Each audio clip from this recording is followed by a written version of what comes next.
a pergunta que muita gente quer saber.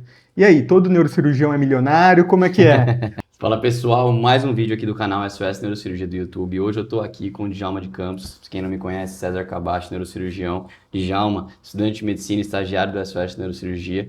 E a gente está aqui para falar e discutir um pouquinho sobre as principais dúvidas que o estudante de medicina tem para perguntar para o neurocirurgião. Então o Djalma vai explicar para a gente aqui basicamente o que a gente vai conversar hoje, qual é a ideia desse projeto, por que a gente quer mostrar para vocês e como as dúvidas, quais são as dúvidas que a gente quer tirar de vocês nesse vídeo aqui.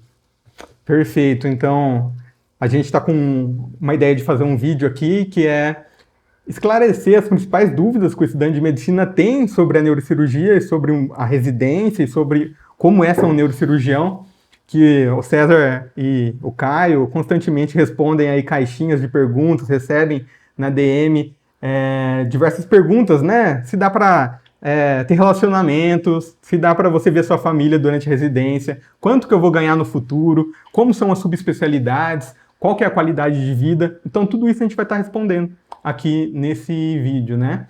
E junto, a gente está começando um projeto novo aqui no canal, que é voltado para pessoas como eu, né, que sou estudante de medicina e outros que estão assistindo, que é o projeto R0, que a gente sabe que existe aí um período que você está quase terminando a faculdade, mas você ainda não é residente e o principal objetivo é trazer aí informações e trazer algo que mantenha a chama acesa para você continuar buscando a neurocirurgia, que vai ser realmente esse projeto R0, para você que é estudante de medicina, médico recém-formado, que quer neurocirurgia, mas ainda não entrou na residência. Então, aqui, iniciando o bloco de perguntas, né? Agora eu saio do entrevistador para ser entrevistado. Então. Vambora. Você está acostumado no podcast ser entrevistador, agora é você que vai ser o alvo das perguntas. Vambora. Primeiro... Só agora, para ser entrevistado, eu queria uma cerveja aqui em vez de água, mas tá tudo bem. Vamos lá. Primeiramente, como que você escolheu a especialidade? Muita gente fala, será que eu tenho que não ter outro plano? Muita gente fala, neurocirurgia é para quem não tem plano B. Só existe o plano A, porque senão você desiste de passar. Como que foi com você? Realmente não tinha plano B, não. Inclusive, minha mãe me perguntava, você não quer fazer outra coisa? Esse negócio é muito difícil, cara. Por que você tá lutando para fazer neurocirurgia, que tem uma vaga aqui, uma vaga ali e tal? Você chega no Brasil inteiro, a gente tem 100 vagas, a residência que tem um menor número de vagas aí e tudo mais. E não tinha plano B de fato, não. Era paixão, era, cara, se eu entrar e não gostar, beleza, eu saio, mas primeiro eu tenho que entrar. Então, de fato, se você tiver um plano B, é porque você tá na dúvida ainda. E estar na dúvida na hora que você passar na residência vai ser um momento que você facilmente vai desistir. Então, você não pode ter na dúvida, você tem que ter certeza do que você quer para poder, quando entrar, e ter certeza e ter que sofrer para poder entrar um pouquinho, porque não pode ser fácil. Tudo que é muito fácil, sempre desiste muito fácil também.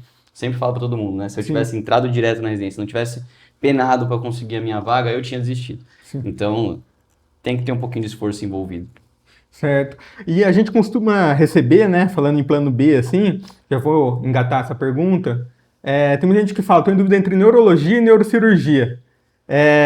Qual que é a principal diferença para quem vai escolher o que você acha? Cara, assim? eu era essa pessoa e esse coadjuvante, talvez, porque a gente não tem ideia na faculdade, a gente não é treinado para isso na faculdade, eu acho isso um erro brutal da faculdade, que eles misturam neurologia com neurocirurgia no mesmo pacote. Sim. E aí todo mundo acha que é a mesma coisa, que é igual, neurocirurgia, neurologia, pô, é a mesma coisa, vou fazer a neurologia, a neuro que opera, neuro que não opera, e a neurocirurgia, a neuro que opera. Ponto, na cabeça de todo mundo é isso. Cara, mas são doenças completamente diferentes, são pacientes completamente diferentes, são tratamentos completamente diferentes, então não é só um opera e o outro não opera. São duas especialidades completamente diferentes. E eu tenho a história de que eu me apaixonei primeiro pela neurologia, por causa da minha avó com Alzheimer. E aí, então, comecei a estudar muito e gostei muito da neurociência. Só que, para mim, não tinha como não operar. Então, eu gostava muito de operar. Então, eu falei, pô, beleza, então eu vou unir o útil ao agradável. Eu gosto de neurologia e vou operar. E aí, eu não pensei mais isso, não fui procurar sobre, não fui, não, beleza, eu vou pensar sobre isso aqui. Cara, não. Fui direto para cima, entrei na residência. Quando eu entrei na residência, que eu entendi. Porque a gente passa primeiro em neurologia no R1, né? E eu entendi, eu falei, cara, neurologia não era o que eu queria nunca na minha vida. Eu queria de fato neurocirurgia, os pacientes neurocirúrgicos, eu queria de fato ser neurocirurgião e não neurologista. Não é o neurologista que opera que eu queria ser neurocirurgião. Então é muito diferente. E a grande diferença são as doenças. Se você está em dúvida entre neurologia e neurocirurgia, vai ver qual doenças o neurologista trata e quais doenças o neurocirurgião trata. Então, por exemplo, o neurologista vai tratar distúrbios do movimento, como Parkinson, né, esclerose lateral amiotrófica e tudo mais. Vai tratar doenças, demências, vamos dizer assim. Então, está incluso o Alzheimer nisso daqui. Está incluso até hidrocefalia de pressão normal, um tratamento inicial chega pelo neurologista. Está incluso doenças vasculares aqui, principalmente eu digo aqui AVC isquêmico, mas também tem a neuroradiologia intervencionista, que o neurologista pode participar, então fazer também procedimentos. E vai tratar também a parte de doenças desmielinizantes. Resumão, tá? Tem coisa pra cacete pra tratar, mas resumão aqui. Doenças desmielinizantes. Então, são doenças que o tratamento é exclusivamente clínico. Sim. Então, você vai tratar com remédio. Na neurocirurgia, não. Na neurocirurgia, cara, é bem simples e direto ao ponto. Então, o neurologista é muita ciência. Para você chegar no diagnóstico de uma doença desmielinizante, cara, é difícil pra caramba. Tem um monte de poréns, um monte de pontinhos, e é muito raciocínio, é exame neurológico, tem muita coisa envolvida. E aí, depois, o tratamento individualizado para aquele paciente, com remédios específicos e tudo mais. Na neurocirurgia, não. Achei um tumor, vou operar, resolvo, acabou. Sim. É simples assim. Eu não tenho que ficar pensando, não, mas o que eu vou fazer com essa doença? Eu vou fazer um remédio X, depois um remédio Y, depois o Z, aí eu venho... Cara, não. É uma escada que sobe muito rápido na neurocirurgia, né? Você vê o paciente, diagnostica, opera e resolve. Sim. Então é assim que a gente entende a neurocirurgia. E a neurocirurgia está incluso aqui também doenças vasculares, como os aneurismas, mas aqui a gente pensa num tratamento aberto. Também pode ter a parte endovascular, mas... pensa nisso, como malformações arteriovenosas também entram aqui, cavernomas entram aqui, minha paixão, né? Tem jeito de neurocirurgia vascular. Tem a neurocirurgia de tumores, né? Oncológica, então tem tumores, tanto gliomas, tumores de dentro do cérebro, e tem tumores da base do crânio, de base do crânio que comprimem o cérebro. Tem a parte de neurocirurgia funcional, que ajuda também muito na parte de neurologia, porque é a parte cirúrgica que o neurologista não faz, o neurocirurgião vai fazer, então, para tratar Parkinson, por exemplo, para tratar dor, a neurocirurgia funcional funciona dentro disso. Tem neurocirurgia de nervos periféricos, tem neurocirurgia pediátrica, então, todas vão ser doenças cirúrgicas dentro de determinadas categorias, ponto. Bem simples assim, para a gente resumir aí. Eu já vi muita gente falando isso, que primeiro você tem que se perguntar se você quer manipular ou não a anatomia, a neuroanatomia. É uma grande pergunta que você faz, né? Quando você faz essa pergunta, está embutido nela o lance de ficar uma grande quantidade de horas operando, a parte de você fazer um estudo diferenciado voltado mais para morfologia, voltado mais para neuroanatomia, e em contraposição o neurologista é mais a parte do raciocínio mesmo, diagnóstico por trás da doença, tá por dentro de tratamentos de doenças que muitas vezes não tem cura, mas você vai retardar, né, o processo de adoecimento desse paciente seu. E é muito interessante mesmo, porque muitas pessoas, elas acabam vindo com essa dúvida, né? E você, eu acho que conseguiu esclarecer bastante. E aí, brincando como sempre aqui, né? O neurocirurgião é quem resolve. O neurologista, ele pensa, demora pra caramba pra fazer o diagnóstico, chega lá no final, e agora o que a gente faz? Suporte. Ou encaminha pro neurocirurgião. E aí o cara, neurocirurgião, não, você pensa pouco e resolve muito. Então, tem que ser assim, você é mais resolutivo, você é mais direto ao ponto, ou você é mais cientista, que gosta de estudar, entender e tudo mais, aí você também consegue pegar um pouquinho do perfil da pessoa. E eu brinco até com que na verdade não foi eu que fiz essa brincadeira, foi o neurologista estudando com um colega nosso, ele falou, cara, por exemplo, um AVC, todo mundo fica matutando, foi AVC de coroideia, foi AVC de núcleo capsular, pegou tal parte do tálamo e tudo mais, então, aí você descobre, essa artéria vai irrigar aquele lugar, e aí foi isso que aconteceu, nossa, que maravilhoso, o que a gente faz? Tromboliza. Todo mundo. É a mesma coisa, você vai raciocinar pra cacete, o tratamento é igualzinho pra todo mundo, né? Então, é uma generalização, mas assim, é mais ou menos, vamos dizer assim, menos resolutivo. Perfeito, não, é perfeito. E você acha que, por exemplo, você, na sua graduação, você ter buscado saber da rotina da neurocirurgia, acompanhar outros neurocirurgiões, também acompanhar neurologistas, eu acho, né, que você deve ter tido essa oportunidade, ajudou ou não a você bater o martelo na hora de se inscrever na Cara, eu prova? fiz uma coisa errada que eu não recomendo que as pessoas façam, inclusive, tá? Porque o que eu fiz? Eu acompanhei só cirurgia. Eu não ia acompanhar a rotina de passar visita, a rotina do ambulatório para ir tirar ponto, a rotina do que tinha que fazer a mais do que só a cirurgia. Então, para mim, eu era apaixonado pela cirurgia. Um recorte, né, da Exato. profissão. Só a parte bonita, só a parte boa. tem muita coisa por trás, tem, cara, muita coisa por trás. E aí, coisa. se você não vai acompanhar essa parte, que é a parte mais difícil, não dá certo. Então, eu, de fato, devia ter feito isso. Eu sempre falo que eu caí de paraquedas na neurocirurgia, foi tipo uma paixão que eu não sabia muito bem onde eu estava me metendo, mas graças a Deus eu adorei o que eu estava fazendo. Mas tem que sempre ficar esperto com isso e acompanhar assim o dia a dia. Então, se você puder acompanhar o dia a dia e o dia a dia do residente, é a melhor opção. Você acha que passa muito menos tempo operando do que fazendo outras coisas? Com certeza. A cirurgia é a cereja do bolo, vamos dizer assim, tem muita coisa por trás da cirurgia. Né? Então, a gente fez uma cirurgia hoje aqui com o Djalma. Para eu conseguir fazer essa cirurgia, eu tô há 3 dias resolvendo coisas para que essa cirurgia acontecesse. Sim. Então, para uma cirurgia de 1h30, que foi uma endoscopia ventricular, uma cirurgia de 1h30, eu precisei ficar 3 dias resolvendo coisa para que ela acontecesse. Então, coisa pra caramba. Não, realmente é algo interessante você estar falando isso, que às vezes as pessoas se encantam de uma forma muito romântica, né, com a especialidade, e também por às vezes ter tido uma experiência ou outra dentro de uma cirurgia, que realmente é algo sensacional, né? Sim. Eu acho que você vê uma neurocirurgia e não gostar do que tá vendo, você mentira. Tá faltando alguma peça dentro de você. Ou a cirurgia que você viu não foi muito legal. Né? Exatamente, porque realmente são coisas incríveis, assim, que dá para ser feito. Porém, essa parte aí da rotina, que eu acho que também faz as pessoas desistirem quando entram, né? Sim. A gente tem um podcast lá com o Robert da USP, né? Que ele foi o único que se formou no ano dele, que ele comentou, né? Que talvez o desencanto venha aqui dessas pessoas que nessa época, né? Que tenham entrado R iguais a ele, não estavam por dentro, né? Do que realmente era a residência de neurocirurgia. Muito legal. Show. Próximo. Próxima pergunta. Deixa eu ir colando aqui. Cara, tem 50 perguntas aqui, prepara que o vídeo é longo. Vai aproveitando, pega uma água, pega um café. E César, fala uma coisa pra mim. Logo que você entrou na residência, quais foram os maiores desafios, assim, seu ano de R1? Você tava lá, cara, R1, e aí? Primeiro dia da residência, é igual o internato que você tava? Ou é muito diferente? Assim, isso é algo que é também muito importante vocês saberem, né? O neurocirurgião na residência, ele não vai ser só neurocirurgião, ele vai ser tudo. Então, quanto mais preparado você tiver clínico, melhor. Você vai ser muito mais clínico do que neurocirurgião nos primeiros 2 anos da residência. Muito mais. Absurdamente mais. Então, você tem que saber fazer tudo de clínica e principalmente todos os procedimentos. Na minha residência, por exemplo, a gente entubava, passava acesso central, fazia tudo que um clínico tem que fazer. Eu tinha, inclusive, um estágio de UTI dentro da residência para que a gente soubesse manejar esse paciente crítico, porque a maioria dos pacientes neurocirúrgicos são críticos. Então, a gente tem que saber manejar esse paciente. Então, tudo que procedimento, até drenatório, que eu fui aprender com o pessoal da cirurgia geral, né? Então, cara, relaxa, que eu tava falando hoje pro Djalma, cara, a faculdade não te forma médico, é a sua vida daí pra frente que vai te formar médico. A faculdade te ensina o básico e é isso. Aí você tem que correr atrás você com as suas próprias pernas. Então, talvez isso foi o maior desafio para mim, foi saber que eu tinha 60 pacientes para passar a visita no R1, um monte de bucha de burocrática para resolver, e que daqueles 60 pacientes eu era o único médico. Acabou. Não tinha mais ninguém. Ah, mas você precisa de ajuda de alguém para passar um acesso central. Beleza, sempre vai ter alguém que você vai achar para te ajudar.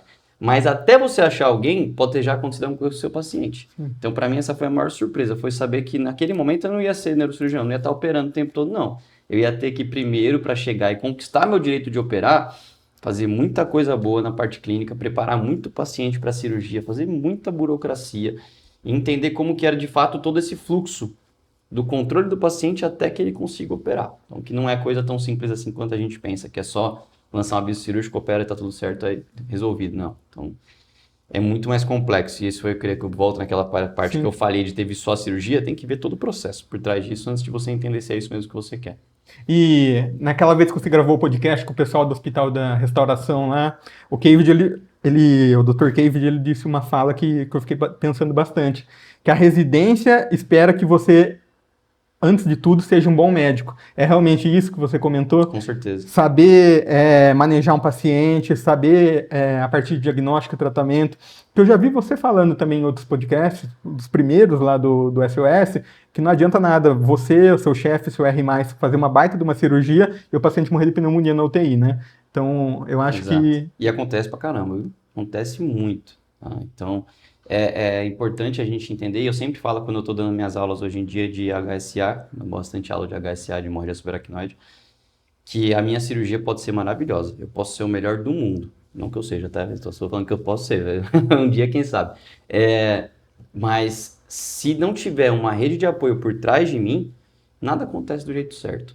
Se eu não tiver alguém ali que vai manejar o paciente, deixar ele redondo para eu operar, que vai cuidar desse paciente no pós-operatório, mesmo que seja o pior pós-operatório possível, que vai ter um anestesista que vai fazer toda a anestesia bem feita durante a minha cirurgia. Se não tiver toda essa escala, todo esse acompanhamento multidisciplinar, cara, não funciona. Não funciona, então, assim, é como você disse, você tem que ser um bom médico. Porque a hora que você tá no R1, como as pessoas vão te reconhecer?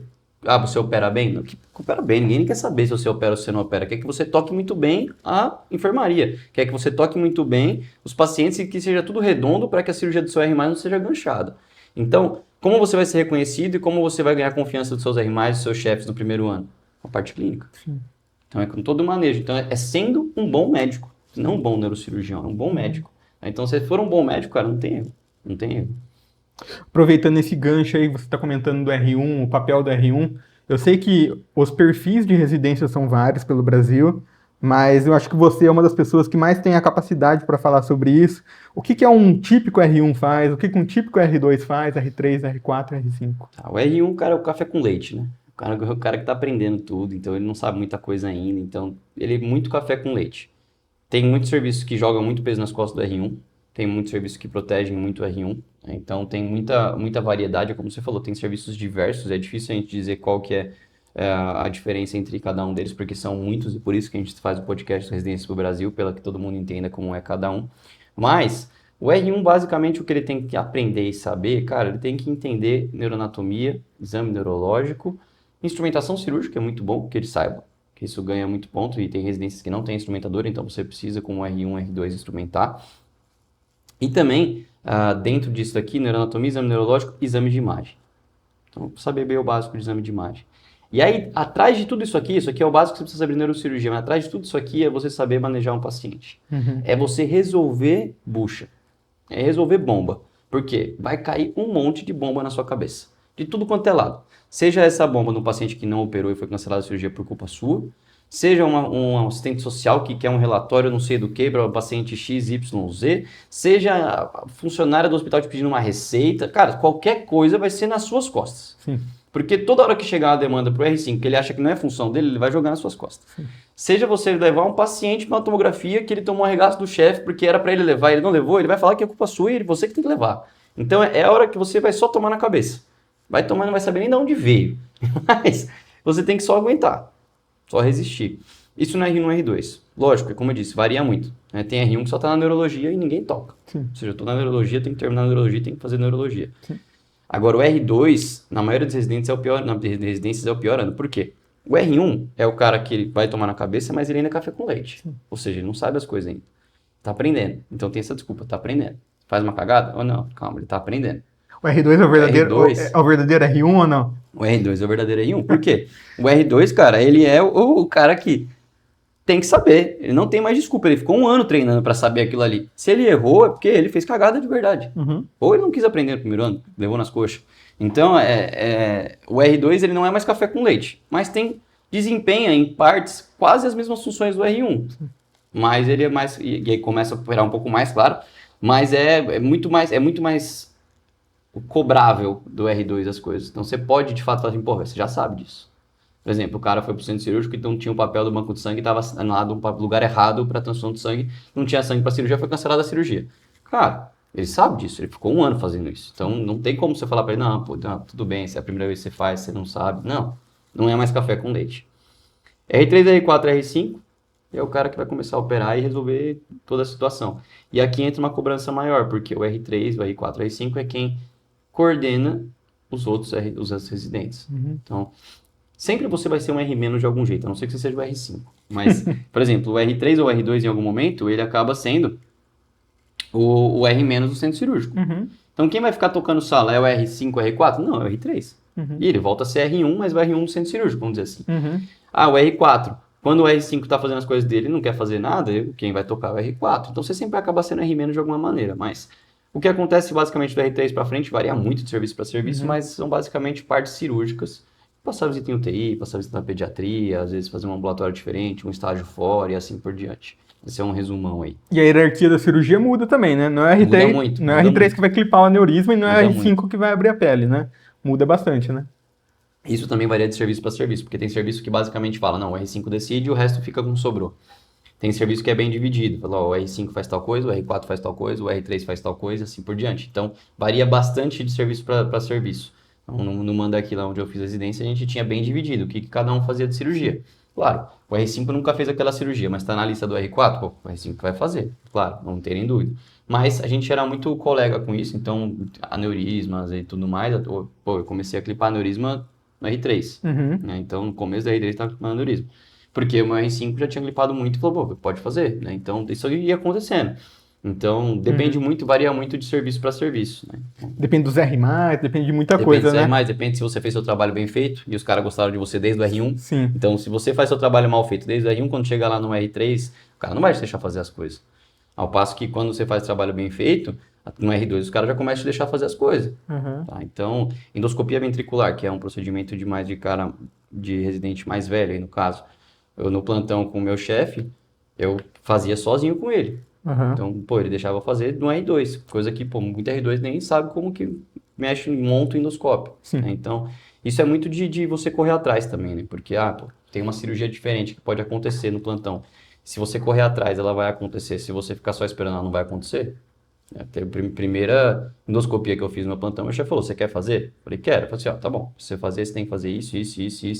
E acabar com o meu plantão, ia estar ferrado a noite inteira. Eu falei, bicho, qual que é a chance de eu fazer essa cirurgia no R2? Nenhuma. Então pronto, eu vou dar um jeito de fazer. Eu tive que sair do hospital e ir na casa do R+, para pegar a chave de um armário onde tava o endoscópio. Cara, me dei meus pulos, cara. Era a oportunidade. É isso, eu vou dar o meu jeito, né? Então, de fato, você correr atrás bastante desde o R1, para você conseguir mostrar serviço e aí as pessoas irem abrindo portas para vocês durante a residência.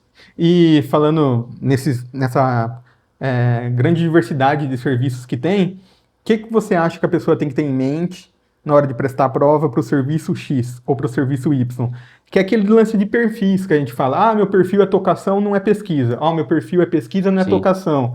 O meu perfil é ver cirurgias ultra raras que vai ter uma no Brasil em 10 anos. O meu outro é saber o que é o dia a dia do trauma da profissão. exato. O que você acha na hora de escolher? A primeira pergunta que eu sempre falo, tipo, que é importante você pensar quando você vai se inscrever numa prova, a gente sabe que se você vai se inscrever em todas as provas possíveis, você vai gastar no mínimo uns 10 mil reais. Com certeza. Então, se você pensar, filtrar da seguinte maneira, fica bem mais fácil.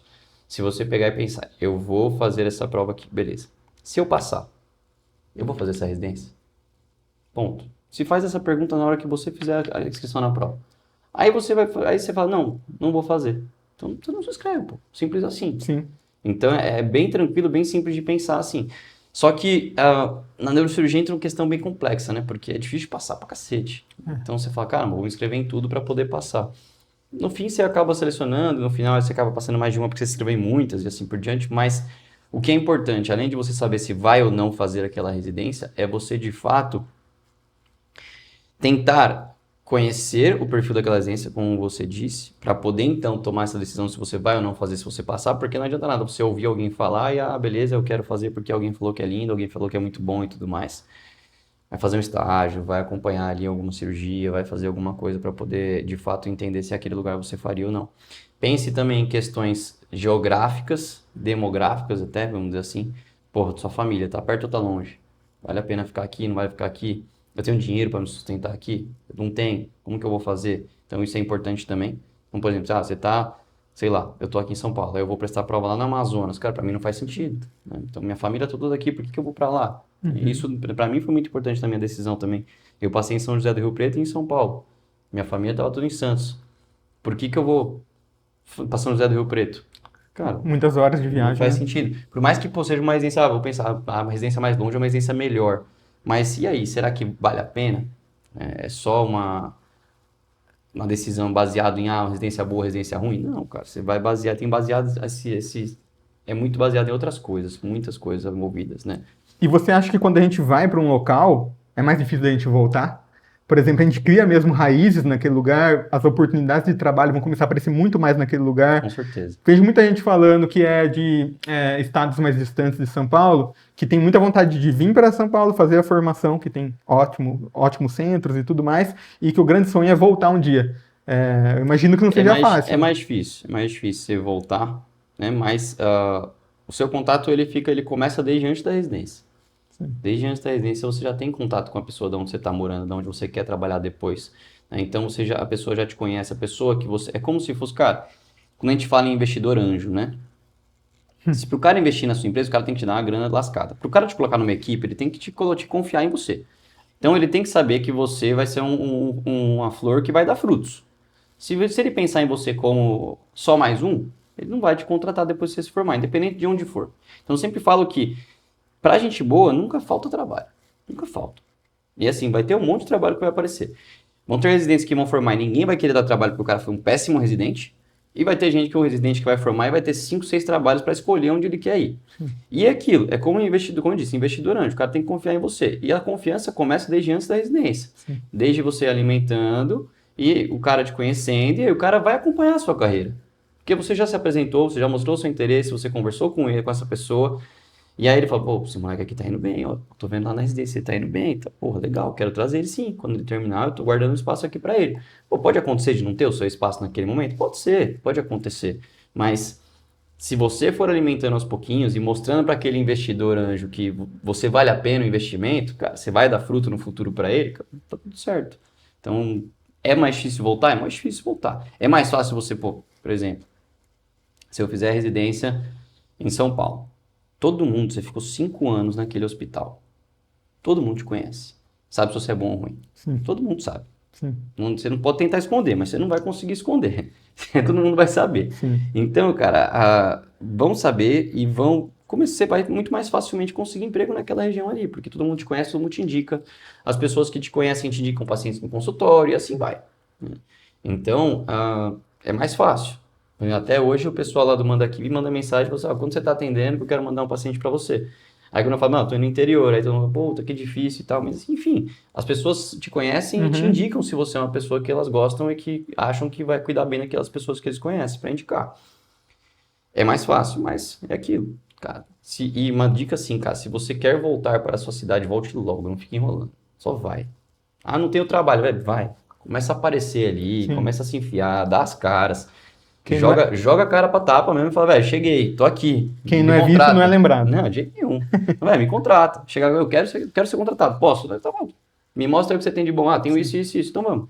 Então, manda mensagem, liga, vai atrás, bate no consultório da pessoa. Né? Tem várias histórias nos podcasts nossos aí. O Hugo Dória falou que marcou uma consulta com o Evandro pra poder ficar no estágio do cara, velho. Pô, não respondia, não, marca uma consulta com ele. Marca que eu vou lá. É o único jeito de eu achar ele, vai ter um horário só pra mim. Eu vou lá. Então, pô, vai atrás, pô. É isso, se joga. É muito interessante isso daí nas suas histórias. E fala uma coisa pra mim, Cezinha. Durante a residência, eu consigo me manter com uma rotina de plantões fora da residência, economicamente, porque a gente sabe que a bolsa Pergunta é pequena. importante. E aí? Pergunta Óbvio, mais importante. uma vez, eu sei que são perfis de residência, são muitas pelo Brasil, mas de um modo geral. No R1 e no R2 eu consigo dar plantão. Óbvio, não como neurocirurgião, mas como generalista, Sim. pronto-socorro. Cara, a gente brinca, né? Eu até brinquei com você hoje. O que a gente tá fazendo da meia-noite até às 6, né? Dormindo só? Então não dá pra trabalhar. Não dá? Então, assim, você já tá acostumado com uma puta carga horária brutal na residência. Então, um a mais, um a menos, é de boa. Mas dá pra trabalhar? Dá. Mas ao mesmo tempo que dá pra trabalhar, que eu falo que dá, você tá abdicando de algumas coisas a mais. Então, se você, beleza, você consegue trabalhar. Tem final de semana livre, você não tá trabalhando todo dia do ano. Você tem 2, 3 dias livres por mês. No R1, pior que seja o R1, você tem 2, 3 dias livres de folga. Dá pra você trabalhar? Dá. Aí você vai deixar de ver sua família. Você vai deixar de ter seu tempo livre para ir fazer seu exercício, para ir poder sair com seus amigos. Você vai deixar de fazer um monte de coisa porque você precisa trabalhar. Então dá pra trabalhar? Dá. É o melhor dos mundos? Não é. Tem residência que é mais tranquilo? Tem. Dá mais trabalhar mais fácil? Dá. Mas também não é a melhor opção. Um plantão por semana? Ok. Geralmente dá. Mas mais do que isso fica bem complexo. E em alguns serviços, depende do serviço, nenhum por semana dá, porque é exatamente isso que eu te falei. Você tem, sei lá, 3 dias livres por mês. Não vai dar plantão. De jeito nenhum. E não é 3 dias livres, tem serviço que você roda 36 por 12. Então você fica 36 de plantão, 12 descansando. 36 de plantão, 12 descansando. Que jeito que você vai rodar 36 por 12 e essas 12 que você está descansando, você vai dar um plantão? Você não descansa, velho. Então não tem como. Então varia muito de serviço para serviço, mas sempre dá para arrumar um jeito, né? Por exemplo, tinha um esquema lá em São Paulo que você trabalhava como licorista. Ah, Não era um plantão. Você ganhava por licor que você coletava. Era maravilhoso quanto que ganhava? Não era maravilhoso quanto que ganhava, mas dava para ganhar alguma coisa. Então, tem vários tipos de serviço que você pode fazer como médico e não somente plantão também, né? Então, tem que pensar nessa parte também. E relacionamento? Eu namoro, vou entrar na residência de neurocirurgia, eu vejo muito mais relacionamentos terminando por causa da residência do que começando por causa da residência. É. Você é um exemplo, você com a Isabela. Vocês Exato. começaram na graduação, resistiu à residência, agora como profissional vocês mantêm ainda, Sim, vão casar. E exato. aí, como que Então, fica meu relacionamento? Beijo pra Isabela, meu amor. Agora estamos noivos, vamos casar ainda. É o último grande romântico. Então, assim, cara, vou te falar que é fácil? Não é. É muito mais fácil quando a sua namorada, ou noiva, mulher, etc., é médica. Porque ela entende o que é a residência médica, ela entende o que é a rotina. Tenho colegas que tinham namoradas que não eram médicas e elas não entendiam. Pô, como assim? Você está trabalhando 36 horas seguidas? Não, você vai sair trabalhar de novo, você vai dar outro plantão, que loucura é essa? Elas não entendem. E às vezes até desconfiam, acham que você de fato tá mentindo e tá traindo e tudo mais. Cara, é complicado pra caramba, tá? E de fato, você abdica de muita coisa. Eu fiquei, pô, no meio da minha residência teve a pandemia, então eu fiquei 2 meses sem ver a Isabela. E isso foi pouco, vamos dizer assim, porque pra gente a gente sempre via toda semana, eu dava um jeito, né? Às vezes eu era meio maluco, né? Como já meu último romântico. Eu aparecia em Santos do nada, cara. E por isso é muito bom ser perto de São Paulo e Santos. É uma hora, né? 1 hora e meia, porque eu tava na Zona Norte ali e tudo mais. Trânsito de São Paulo vira 2, enfim. Mas eu dava um jeito, cara. Tinha dias que eu tava de folga, saía do hospital um pouco mais cedo porque foi cancelada uma cirurgia. E aí eu, pô, vou lá pra Santos. Vou passar a noite em jantar com a Isabela. Ia, né? Então, isso, pô, graças a Deus, porque eu tinha a condição de pegar um ônibus, pegar meu carro e ir, não tinha que pegar ônibus para ir. Eu podia ir e voltar a hora que eu quisesse, né? Então, isso tudo muda muito e influencia muito, né? Então, por exemplo, se eu tivesse de ônibus, eu não ia conseguir fazer isso nunca. Se eu tivesse em outros lugares que eu também não tivesse tanta flexibilidade quanto na minha residência, eu também não conseguiria. Mas é difícil pra caramba. Tem que ter uma puta compreensão? Tem, porque no mínimo, se vocês não morarem juntos, vai ver de 15 em 15 dias. No mínimo. Se for a melhor residência do mundo, 15 em 15 dias. E aí, pô, por exemplo, deu a pandemia, cara, a gente ficou 2 meses sem se ver. Se eu tivesse ido morar mais longe, por exemplo, São José do Rio Preto, cara, ia ficar 3 meses no mínimo sem se ver. Toda vez, ia ser de 3 em 3 meses. Pô, fica difícil pra caramba manter um relacionamento assim. Mas é que, assim, a Isabela é um anjo, cara, não tem nem o que falar. Eu fiquei 6 meses nos Estados Unidos e ela tá tranquila, tá ligado? Então, assim, tem gente que ia ficar maluco. Aí falou, não, você tá doido, não dá pra ficar tanto tempo longe e tal, blá, blá. E aí começa a festa, isso e aquilo, blá, blá, blá, aí traição, aí confusão do caramba, né? Então, se você não confia em quem tá contigo, assim como eu confio pra caramba na Isabela, ela confia 100% em mim. Ela tava na faculdade quando eu tava na residência. E eu falava pra ela, você vai na festa da faculdade. Ela, não, mas não tô afim de ir. Eu falei, não, pô, você vai se arrepender de não ir depois, vai na festa. Sim. Muitas pessoas falariam, não vai na festa? Pô, feliz da vida, não vai mesmo, eu tô aqui fudido trabalhando, você também não vai na festa. Cara, eu apoiava pra caramba, eu falei, velho, eu curti minha faculdade, você tem que curtir também, vai na festa, vai aproveitar. E, pô, confiança 100% nela é a mesma coisa comigo. Eu ia em festas em São Paulo com meus colegas de residência, que elas não estavam lá, e tranquilo. A gente se conversava, a gente se avisava, ó, mas tô indo, cheguei em casa, e assim por diante. Cara, zero problemas. Tudo é baseado em confiança. Então, isso eu acho que é um ponto muito importante. É saber a pessoa te entender que vai ser complicado pra caramba. Você tá lascado na residência e confiança, né? Tem que confiar muito, cara, muito. Se você não confiar, é complicado pra caramba, porque residência é um ambiente que você tá dentro do hospital, tem um monte de gente lá dentro do hospital. Se você quiser fazer besteira, você vai fazer besteira. Então, você tem que ser firme, forte, fiel e tudo mais.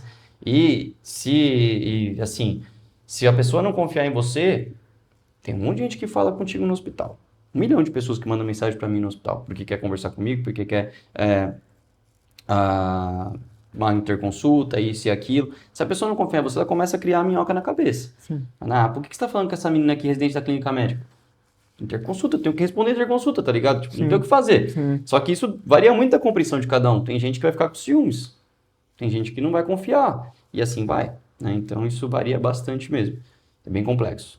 Mas tem que ter, eu digo que assim, os dois pilares principais é compreensão e confiança. Se não tiver isso, o relacionamento não rende. E o meu funcionou tranquilamente, então firme e forte aí, zero estresse, tranquilo. Que bom. Você mandou um beijo pra Isabela, eu vou mandar pra Ingrid também, minha Senão tá namorada, lascado. senão eu tô lascado. Tá comigo na graduação, mas tá comigo também desde antes da graduação, desde o cursinho pré-vestibular. Um beijo, amor, te amo. E então, basicamente, né, eu acho que vai ser uma resposta muito parecida se eu te perguntar sobre qualidade de vida, se dá ou não para ter na residência. Acho que a resposta sua vai ser depende do peso que você vai dar para as coisas que você está fazendo. Óbvio que você precisa ter o compromisso da residência, precisa se dedicar e tal. Mas se você pega um plantão, daí a sua qualidade de vida também já diminui, né, e tudo mais. E eu acho que vai ser uma resposta muito parecida, que perguntam pra você muito, que é sobre família, né? Se dá pra você ficar perto da sua família, curtir um aniversário de uma mãe, de um pai.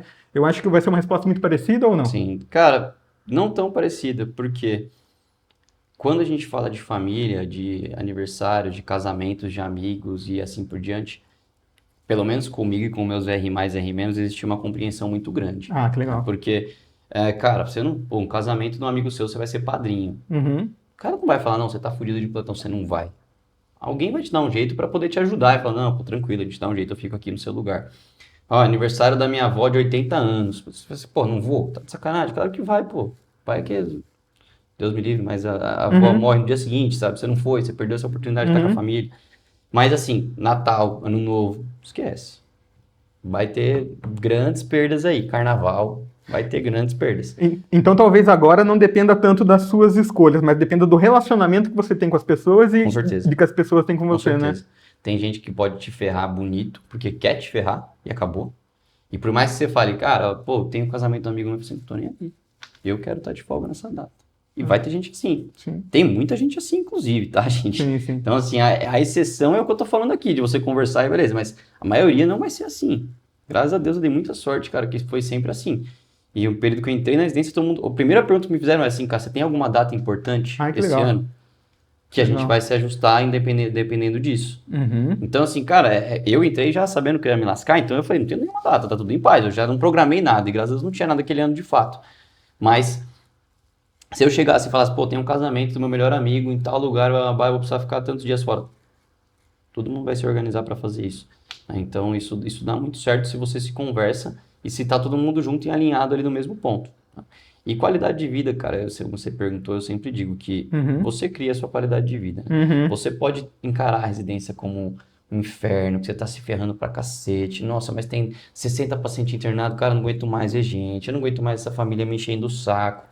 Ou você pode encarar isso como um período passageiro e que você tem que se aperfeiçoar e que você vai aproveitar todas as oportunidades. Uhum. Cara, pra mim, eu poder conversar com uma família e entender o que eu tô falando de certo, o que eu tô falando de errado pra essa família, isso é um aprendizado.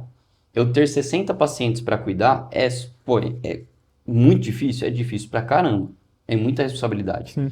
Mas essa responsabilidade te molda de um jeito que você nem imagina. E isso vai te gerando muita coisa boa. E ao mesmo tempo que se você encara isso de uma forma negativa, você não vai aproveitar isso como uma coisa boa. Você vai aproveitar só a parte ruim disso. Você não vai aproveitar, né? Você vai só desfrutar de partes ruins. Sim. Então é horrível. E você ficar tipo, ah, meu Deus do céu, minha vida é uma porcaria, eu não aguento mais, e a residência tá muito ruim. Cara, pelo amor de Deus, vai ter um dia que você vai ficar, vai perder, assim, quantas vezes, aí eu digo pra você, a Isabela ia muito me visitar também lá em São Paulo, fazia um puto esforço pra me visitar, pegava ônibus, metrô e tudo mais, puta, era, porra, um anjo. E tem vezes que ela chegava, a gente com o ingresso do cinema comprado, Putz. pronto pra entrar na fila do cinema, ou sei lá, comprava um teatro, blá, blá, blá, me ligaram de sobreaviso, ó, tem um paciente aqui, chegou e tal, tem que operar. Cara, acabou. Cancelou tudo. Muda todos os seus planos. E você tem que ir. E você acha que melhora depois que formar? Melhora nada. Já uma viu ontem. Tava aqui tranquilo na minha casa, de boa. tinha combinado de sair com meu primo, etc. Pô, cancelado, de cirurgia. Aí eu chego em casa, acho que vou dormir, dá 2 horas, me ligam de novo, pô, cirurgia. Agora eu dou uma... Entendeu? Assim, você não escolhe, cara. Você tá de sobreaviso, você tá de sobreaviso. Sim. Você pode até estar fazendo outras coisas, mas você tem que estar preparado para um rojão explodir na sua mão. Sim. Então, dá para ter qualidade de vida, mas tem que ter consciência. Né? Eu, por exemplo, na residência, eu digo, tinha todos os benefícios de ter carro e tudo mais, mas eu adoro surfar. E tinha final de semana que eu tinha um dia livre. Eu fazia um bate-volta para ir surfar. Então eu fazia lá, surfava, voltava, dava um jeito, sabe? E aí você fala, cara, beleza, eu vou sofrer, não, vou ficar o dia inteiro na cama porque esse é meu dia livre. Meu amigo, vai curtir sua vida. Sim. O dia vai passar, os problemas vão passar, tudo vai passar, mas eu dou um jeito. Eu não fico parado, não. E assim, aprendi que eu ia ter que acordar na residência 5 horas da manhã, 4 horas da manhã, independente do dia para fazer o exercício que eu quisesse. Eu aprendi que eu ia ter que dar um jeito para eu poder ter um pouco mais de qualidade de vida. Então, beleza, que horas que eu tenho livre? Nesse dia eu preciso só chegar às 7. Mas eu vou ficar das 7 até às 10 da noite no hospital. Que horas que eu tenho livre para fazer meu exercício? Eu sou fissurado por exercício, então eu não consigo ficar sem fazer um exercício. Então, que horas que eu tenho livre? Tenho das 5 até as 7. Vou acordar às 5 horas da manhã e vou dar o meu jeito. Uhum. Tá? Então, é você se programar. É muito programação, né? Eu acho que é mais isso. Certo. Eu acho que esses temas aí da residência é o que mais te perguntam, eu vejo você respondendo, assim. Tem mais algum outro sobre residência que você vê a galera perguntando muito que eu não tenha perguntado?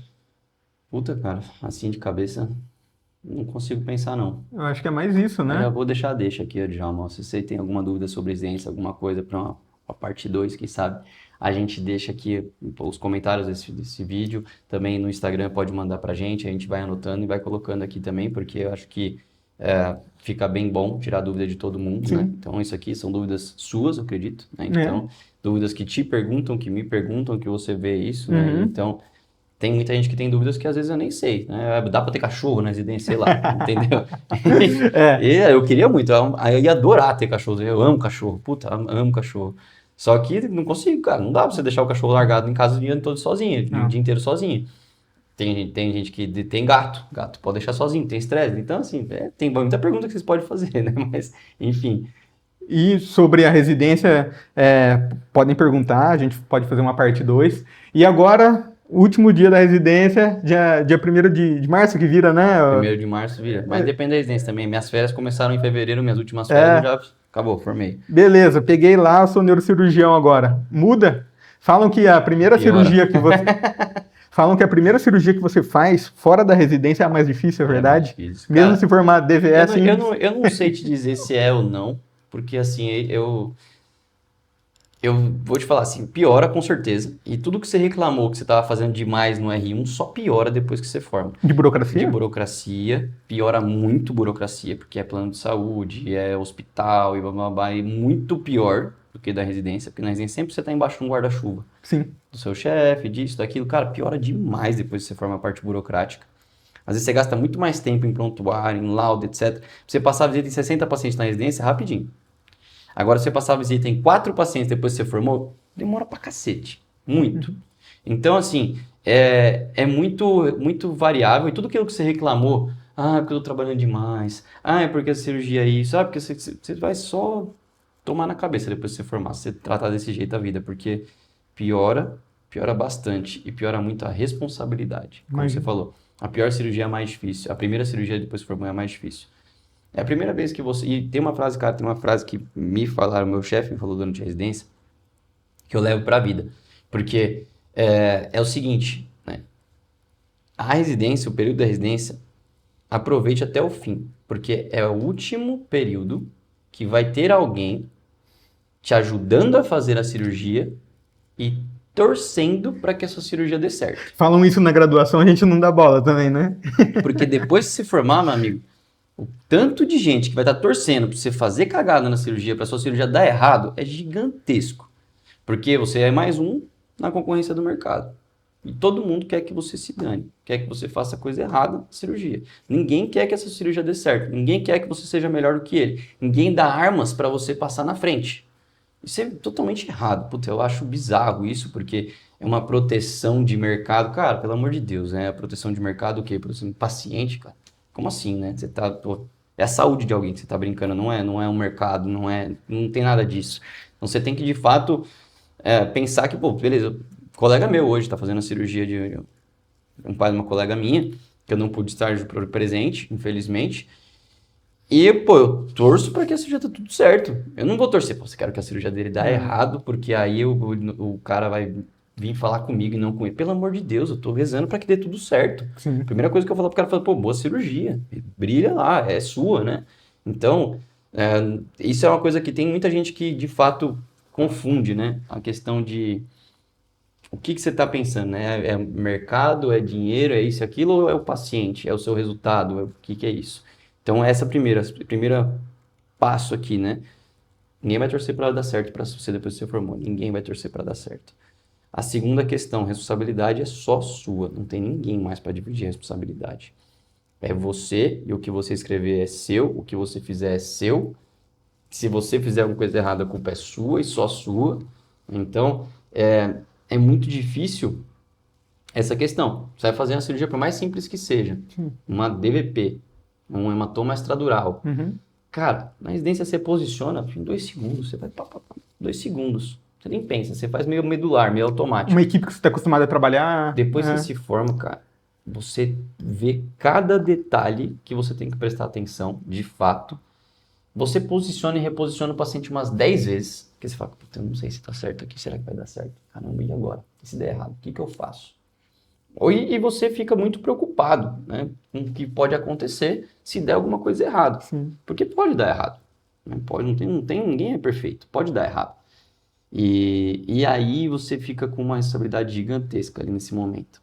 E a grande questão, assim, que eu disse que pra mim não foi tão assim, porque a gente sai do Manda Aqui com uma autonomia muito grande. Tá? Eu saí da residência com uma autonomia muito grande, sabendo fazer todo tipo de cirurgia que você pode imaginar. E até as mais complexas, eu tinha segurança total para falar, eu faço. Pode deixar comigo. Tá? Mas isso é muito relativo. Isso, assim, eu acho até perigoso isso. Tá? Porque você ter confiança não quer dizer que você é capaz de fazer. Então, é difícil. Sim. Eu me achava totalmente capaz de fazer algumas coisas. E, assim, cirurgias das mais simples que eu fiz depois que eu me formei, eu passei por situações de que eu não teria medo enquanto eu estava na residência, porque eu estava com alguém me direcionando, com a segurança de ter alguém por trás de mim, debaixo do guarda-chuva ali, protegido, e que eu falo, caramba, cara, isso aqui agora a decisão é minha. Se der algum problema, sou eu, não tem ninguém aqui para me ajudar. Então, é algo que, por exemplo, hoje eu faço uma cirurgia, estou fazendo uma cirurgia, eu checo umas 4, 5 vezes o lado da cirurgia. E eu só acalmo quando eu abro a cabeça e vejo que tá lá o hematoma, vejo que tá lá o tumor, eu falo, não, beleza, tá do lado certo de fato. Tenho medo do caramba. Então você fica meio paranoico, vamos dizer assim, de dar alguma coisa errada. Mas por eu ter essa confiança, né, e essa confiança ali é tanto parte técnica como parte de você ter treinado muito, eu não sofri tanto isso.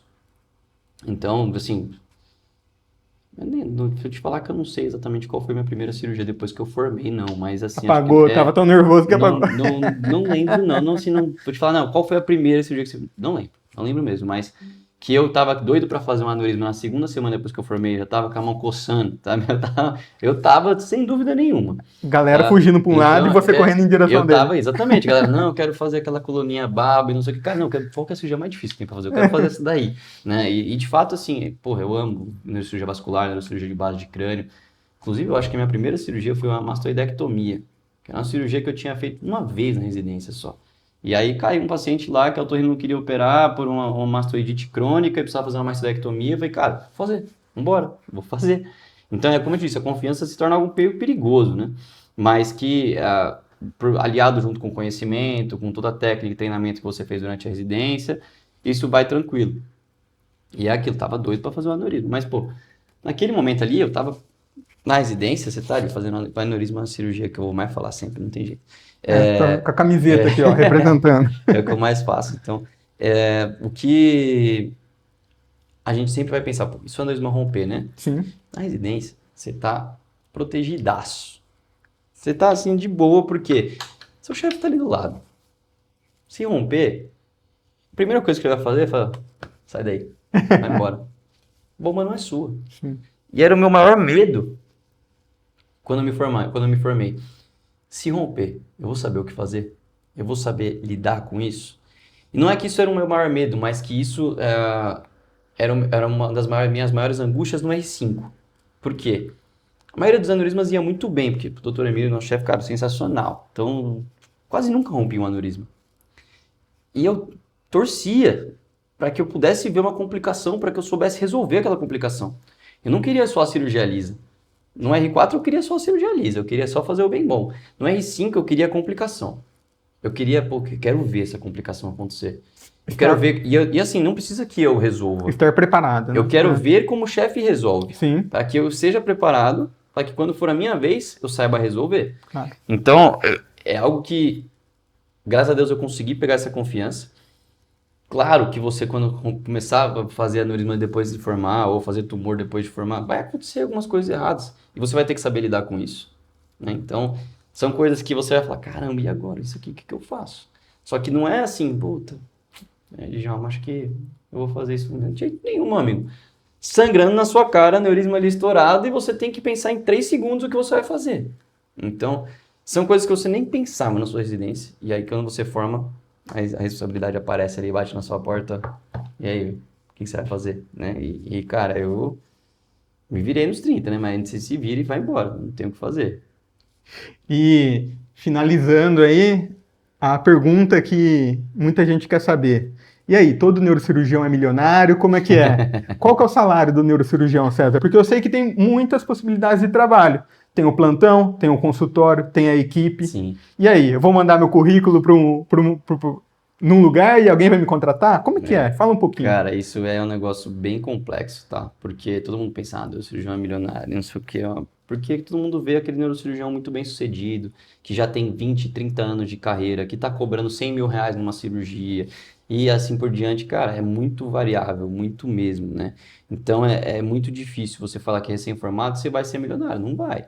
Até porque você não vai ter os melhores empregos, você vai estar numa equipe que não vão te repassar a cirurgia inteira por muitas vezes. Né? Às vezes você nem é o cirurgião principal, você só está auxiliando. Para você ganhar o seu espaço demora. O salário é parecido com qualquer outra especialidade cirúrgica? Qualquer especialidade cirúrgica, qualquer especialidade médica. Médica. Médica, tá? Porque aí vocês vão pensar, beleza, o salário do neurocirurgião é muito maior. O plantão de neurocirurgia paga 1.800, 2.000 reais. Plantão de clínica paga 1.200. Sim. E não é a mesma coisa, não reajustou igualzinho. Sim, Plantão sim. médico, não reajustou. Você tá ganhando mal pra caramba. Tem cirurgia, não tem cirurgia, mesmo valor. Dependendo do lugar, pagam um extra, mas muito raro. Convênio paga mal pra caramba. E tem os convênios até do melhor convênio possível, até o pior convênio possível. O cara do melhor convênio possível não vai você que é recém-formado. Não vai. Ele vai no cara que é bom pra cacete. O cara que vai cirurgia particular, ele não vai em você que é recém-formado. Aí você vai pegar uma cirurgia particular a cada 3 meses no máximo. E é uma sorte do caramba. O seu consultório não vai estar bombando no começo. Então vai demorar um pouquinho para você conseguir. Todo mundo te conhecia na residência. E você se acha o maioral no R5. Porque, puta, R5 é uma delícia. Você só vai lá, opera e vai embora. Esse é o sonho de todo mundo. Só que aí você se forma, ou você entra numa equipe e você é o mais baixo dessa equipe, ou seja, todas as bombas caem na sua cabeça. Ou você entra como assistente de alguém, aí você de fato vai ganhar como assistente, não como neurocirurgião principal.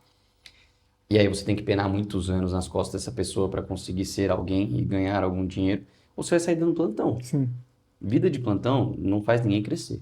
Sim. Tá? Então você tem que ir fazendo seu nome, você tem que se construindo seu consultório, tem que fazer um monte de coisa aqui por volta. Mas o plantão é onde você vai ter o networking, onde você vai conhecer pessoas. Eu já conheci muitas pessoas que me indicaram porque deram plantão comigo e gostaram do jeito como eu trabalho e assim por diante. Muitas oportunidades de trabalho surgiram por causa de pessoas que trabalhavam comigo em plantões. Então, você mostrando um bom serviço no plantão é a sua vitrine, depois da residência. Você vai ficar milionário dando plantão? Não vai coisa nenhuma. Trabalhar que nem um condenado e não vai ganhar o suficiente para você ficar milionário. Tá? Mas, depois que você fizer o seu consultório, depois que você virar empresário, porque aí precisa virar empresário para ter um consultório próprio, né? Ou você vai trabalhar no consultório de alguém ganhando uma parcela do seu lucro total. Ou você vai ter que... ou você ter sua fama, ter as suas cirurgias indicadas, estar vinculado a algum hospital, algum plano de saúde, assim por diante.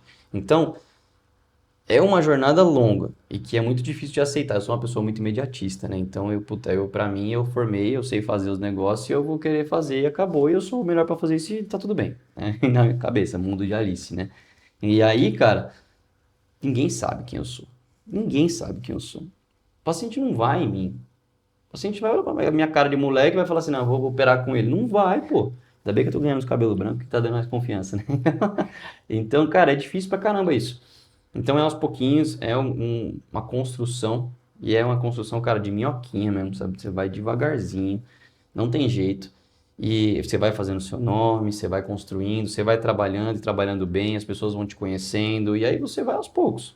Aos poucos você vai criando um fluxo, aos poucos você vai criando aí uma cartela de clientes, uma cartela de pacientes, aos poucos você vai tendo uma rede de indicações, né? Aos poucos você vai crescendo, e aí sim você começa a cobrar um pouquinho mais caro na cirurgia. Aí sim começa a aparecer umas cirurgias particulares, e assim por diante. E aí vai muito de você também, porque vai ter o cara que é o charlatão, que quer cobrar caro pra caramba na cirurgia, por mais que seja uma cirurgia simples e aí tudo mais. E vai ter uma pessoa que é mais tranquila, mais simples. E pra mim é muito difícil. Eu tenho muita dificuldade em cobrar por uma cirurgia. Isso pra mim, assim, cara, é um negócio que, puta, eu vou cobrar. Tá. Cobrar o que é justo, é meu trabalho, né? Vamos dizer assim, beleza, eu tenho que cobrar. Ah, mas, pô, esse valor aqui tá muito alto, essa pessoa não vai pagar. Aí eu sei que ela não vai pagar e ela vai para um neurocirurgião talvez pior do que eu. E aí essa pessoa vai acabar sofrendo consequências, complicações e assim por Sim. diante. E aí eu sei que isso vai acontecer em algum momento. Eu vou falar, pô, não, você se vira, rezar os seus se você fizer isso, cara, eu não consigo. Então eu não consigo pensar, não, pô, eu vou deixar Deus dará aí, eu vou largar essa pessoa, eu não consigo, cara. Eu falo, não, esse bicho, já operei de graça pra caramba, um monte de gente, que eu paguei pra operar as pessoas, né? Sim. Então, porque, cara, eu tenho essa dificuldade. Tem gente que não tem dificuldade nenhuma em fazer isso, pra ele, né? É a minha profissão, foda-se, eu vou cobrar e acabou. Então, varia muito, né? Então, e assim, hoje em dia o médico tem que se valorizar, porque o tanto de médico que tem, né? Então Com a gente certeza. tem que se valorizar com certeza. Mas, ao mesmo tempo, tem uma parte meio, né, cultural, né? Mas é uma parte que é de dentro de mim, né? Difícil pra caramba. A minha é muito difícil. Sim. Então, varia, cara. A resposta final varia muito. Então, acho que deu para ter uma ideia muito boa, assim, desde a graduação, a residência, até o final, você como neurocirurgiões, né, que tem diversas possibilidades aí de estar atuando. As principais perguntas, né, que te fazem sobre esses 3 períodos da vida e da sua formação. É um tema, como você disse, né, É amplo demais. é amplo demais, podem mandar perguntas aí para uma parte 2. E foi uma conversa mesmo informal, decidimos ligar a câmera aqui e começar a conversar. Falei só, na próxima faltou cervejas. É, Pra relaxar, já que a gente não tá trabalhando, tem que relaxar, pô. Como eu falei, qualidade de vida. Exatamente. Para você se sentir próximo da gente, como se estivesse aí. Essa câmera fosse você aí olhando pra gente, vendo a gente conversar, né? Então, conforme vocês forem tendo mais dúvidas, podem mandar aqui. Sigam o SOS Neurocirurgia no Instagram. Sigam o César no Instagram. Siga o Djalma também. E vamos continuar, né? Com essa ideia aí desse projeto, que é o projeto R0, que é para manter a chama acesa da neurocirurgia de quem ainda não chegou lá, mas está caminhando em direção a ela, né? Então, muito obrigado, César, por esclarecer nossas principais dúvidas. Até a próxima. Vamos embora, valeu, galera.